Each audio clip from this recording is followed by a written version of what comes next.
Hello students, welcome to the English class. I am your English teacher Kavita Victor. So in the last class we saw one lesson called as the Elixir of Life, written by Sir C.V. Raman. Today we will see the second part of it. So as you all would have found out, it is about water. In the last class we saw that he describes how water, which is the essential part of any civilization, even the whole history of the world, can be determined by this water, and it is being compared to amrita or elixir. Okay, that is so precious and so important. Today we will continue with the second part. So he says, Sir C.V. Raman says, there is nothing which adds so much to the beauty of the countryside as water. Be it just a little stream trickling over the rocks or a little pond by the wayside where the cattle quench their thirst of an evening. The rain-fed tanks that are so common in South India, alas, often so neglected in their maintenance, are a cheering sight when they are full. So the same water which was the main reason for the Nile Valley civilization and the creation of the Nile Valley itself, the same water also is as precious in India as it is in Egypt. So now from Egypt he is bringing our attention back to India, because that is his main focus, how water can be used and how water is very, very precious in India. Okay, they are of course shallow, but this is less evident since the water is silt laden and throws the light back, and the bottom does not therefore show up. So he is talking about the rainwater. Okay, so he is telling rain-fed tanks are a very beautiful sight. They look very beautiful. And he is talking about silt. What is silt? That fine dust fine particles which the rainwater carries. Okay, and they are usually the water will reflect the same color. If the rainwater carries brown color silt, the water will look brown. If it carries black color, the water will look black color. So that is what he is telling here. It throws the light back. The bottom does not therefore show. These tanks play a vital role in South Indian agriculture. Some of these tanks are surprisingly large, and it is a beautiful sight to see the sun rise or set over one of them. So he's in India, that too specifically he is coming to South India. He says the water, especially if there is, see in the second picture here you can see, here it can either be a sunset or sunrise. The sun rays reflecting on the water layer, it reflects the sunlight and it looks very, very beautiful. So that is what he says. It looks beautiful and it can be compared to the eyes of a human face. It looks like the eye. Okay, see this picture, somewhat it looks like an eye. Okay, not very clear, but still it is reflecting the sky. Okay, and it reflects the sun as well, and he says it is a beautiful sight. It reflects the mood of the hour, being bright and gay when the sun shines, turning to dark and gloomy when the sun is overcast. So the water, he says, it is like our mood. When the sun is shining bright, water also looks nice and bright. When the sky is gloomy, the water also looks dark and it looks gloomy. So it is like the mood of the hour. That means the mood, human beings' mood changes, right? The same way The mood of the water also changes according to the mood of the sky. One of the most remarkable facts about water is its power to carry silt or finely divided soil in suspension. In the previous class I showed you what is suspension. Suspension means any water which has some kind of particles in it, small particles, and it is not a clear pure water. This is the origin of the characteristic color of the water in the rain-fed tanks. So as I said, whatever suspension or particle it carries, the water will bear that color. Okay. This color varies with the nature of the earth in the catchment area and is most vivid immediately after a fresh inflow following rain. Swiftly flowing water can carry fairly large and heavy particles. The finest particles, however, remain floating within the liquid in spite of their greater density and are of course extremely small, but their number is also great. So as you can see here, all these are waters, rainwater streams, but they are all different colors. See, this is one color, this is a different color, this is a different, this and this. So each one is different because of the different silt present in the water. The flow of water has undoubtedly played a great part and a beneficent one in the geological processes by which the soil on the earth's surface has been formed from the rocks of its crust. The same agency, however, under appropriate conditions, can also play a destructive part and wash away the soil, which is the foundation of all agriculture, and if allowed to proceed unchecked, can have the most disastrous effects on the life of the country. The problem of soil erosion is one of the serious import in various countries and especially in many parts of India. See, now he was explaining rain-fed waters, rain-fed tanks and how beautiful they are and what it carries. What do they carry? They carry silt. And now he is slowly coming to soil erosion. Okay.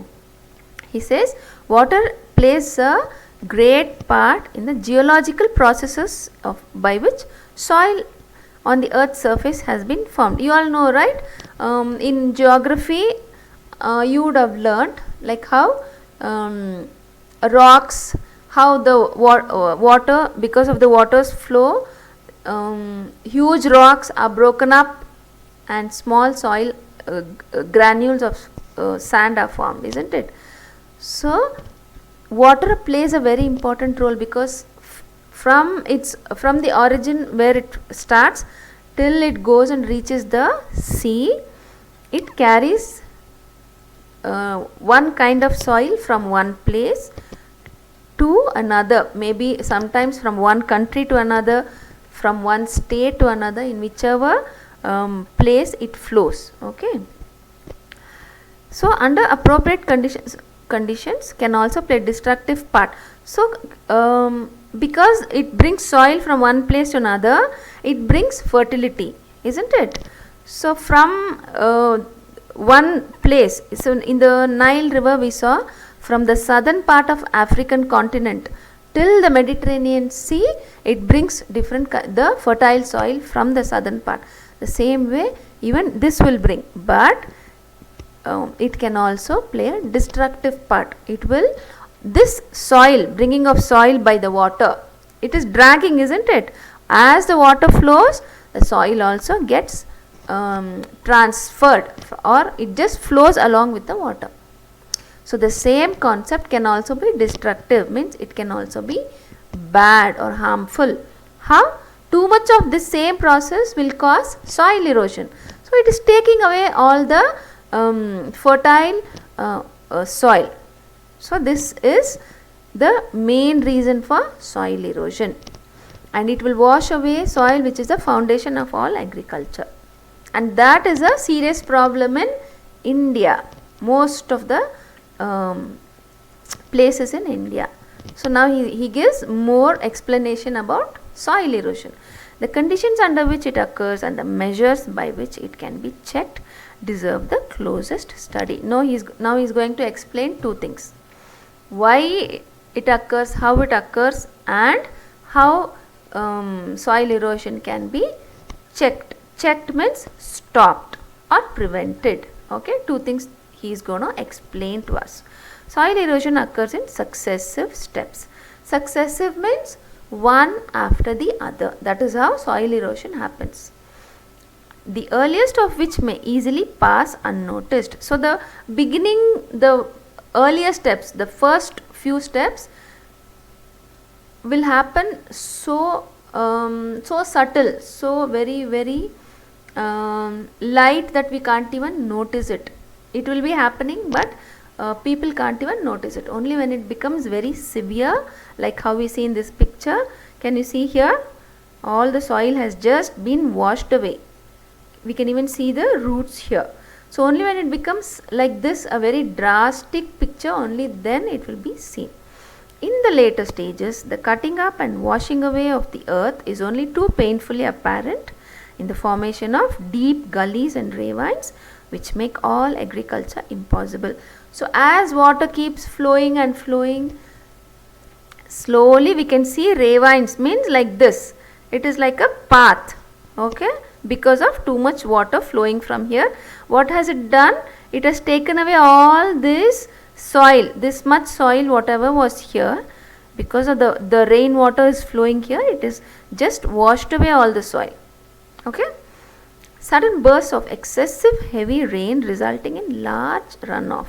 So if there is a heavy burst of rain, the water flow will be very big, isn't it? So it will just like a spurt, it just takes away all the important layers of soil. This is soil erosion.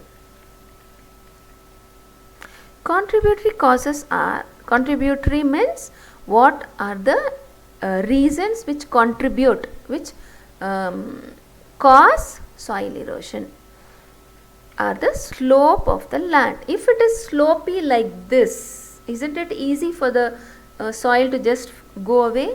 So if the land is very slopey, there is more chance of soil erosion. Removal of the natural protective coat of vegetation. See here, can you see? This is a protective coat. That means if plants in any way, if they are growing, then the soil will be held tightly by the roots of the plant. So if that small layer is taken out, then it's very easy for the soil to just flow away.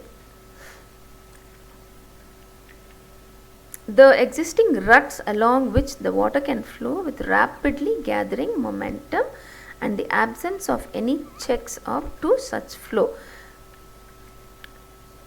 Ruts means here these small, the one which we saw in the previous, like this. If there are small, even small ruts like these, the soil erosion can happen very fast. And the absence of checks, that means if there is no protective measure taken, then it is very easy for the soil erosion to take place. Incredibly large quantities of precious soil can be washed away, as is unhappily too often the case. The menace which soil erosion presents to the continuance of successful agriculture is an alarming one in many parts of India, calling urgently for attention and preventive action. So he says it is happening at an alarming rate in our country. So because of this, what is happening? It is affecting agriculture, isn't it? So in India is mainly an agricultural country. Many people are dependent on agriculture. So if soil erosion happens, it will affect agriculture. So some preventive action needs to be taken. The terracing of the land. Now C.V. Raman is giving some options. What can we do to prevent soil erosion? Terracing of the land, the construction of bunds to check the water flow, the practice of contour cultivation, and the planting of appropriate types of vegetation are amongst the measures that have been suggested. It is obvious that the aim should be to check the flow of water at the earliest possible stage before it has acquired any appreciable momentum and correspondingly large destructive power. Before water starts flowing in a very high speed, that means before it gathers momentum, in the beginning itself, if you check, means stop it, then you can prevent soil erosion. So if you see in the first picture, this is called terrace farming. If you see here, this is a mountainous or hilly region where it is a very slopy place. So what happens here, if the water flows from here also, from the top to the bottom, what it would do if it was not like this terrace kind of, if it was just a slopy place, water would have flown and it would have carried all the soil away down till here. Okay. So what they have done, they have made like a small platform and they have constructed like this. These are called bunds. So if they construct, so water will flow, but it can't carry so much sand, because sand, if it is a very slopy place, the sand particles are easy to flow. So for in this such places, it is difficult for the water to carry all the soil down. See here, can you see? Because these are like a protective wall. And even here, this is another method, contour drains. So the water from here, if it brings the sand also, it will come only here and water will start flowing like this. Even here, this is another lock and spill method. See here again, they have made stone bunds. So these are all different methods by which we can prevent soil erosion.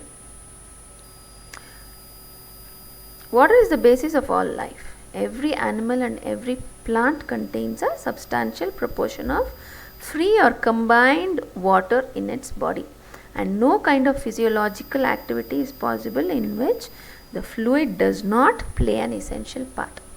Water is of course necessary for animal life, while moisture in the soil is equally imperative for the life and growth of plants and trees. The preservation and utilization of water is thus fundamental for human welfare. Apart from artesian water, the ultimate source in all cases is rain or snowfall. So here he is explaining how important water is. It is the basis of all life. So no life can exist without water. Every animal and every plant contains water. So even we have at least 70% of water in our body. So our body consists of 70% of water. Even same goes for plants also. And no physiological activity is possible in which fluid does not play. So in all the physiological activities, fluid or water plays a very important role. So water is very essential. So if it is essential, shouldn't we preserve it? Shouldn't we try to save water, conserve water? So preservation and utilization of water is fundamental for human welfare. So if you want the welfare or the well-being of humans, you have to preserve and conserve water, because it is very essential for even the survival of the human species or the animal species on this earth. So artesian water means which comes from under the earth, like maybe a river, wells and all. So other than that, the main source of water is going to be rain or snow. So this rain or snow we have to preserve. So how to do all that? Much of Indian agriculture depends on seasonal rainfall and is therefore very sensitive to any failure of the same. The problems of soil erosion and of inadequate or irregular rainfall are closely connected with each other. It is clear that the adoption of techniques preventing soil erosion would also help to conserve and keep the water where it is wanted. In other words, on and in the soil, and such techniques therefore serve a double purpose. So he says, if you want to save water, where should it be? It should be in the soil. That is where it has to be. That is when water will be protected. Okay. So here we come to the end of part 2. So we will see the last part in the next class. Okay. This is not a story. So this is an essay. So why they have given you essay for 10th standard is in your board exam also you will have to write an essay. Okay. They will give a small, they'll give any topic and you have to write based on that. So this you can take as an example how beautifully he transitions from one topic and he connects it to another, then he goes to the next one. See, from river Nile, how beautifully he brought it, and he explains about water, the importance of water, how the same precious drop of water will, it is causing soil erosion. Okay, and how it can be prevented. Then now in the next class we will see a little more. So this is how you have to write an essay. Okay, that is what you are learning in this. How beautiful, how he uses the words, how sentences are formed, how thoughts are connected. All this you have to see. Okay, if you have a textbook you can read the whole part, or please go through this again and again. You will improve your vocabulary, you will learn sentence formation and how to connect thoughts, which is very important in essay writing and even in writing paragraph answers. Okay, I'll see you in the next class. Bye bye.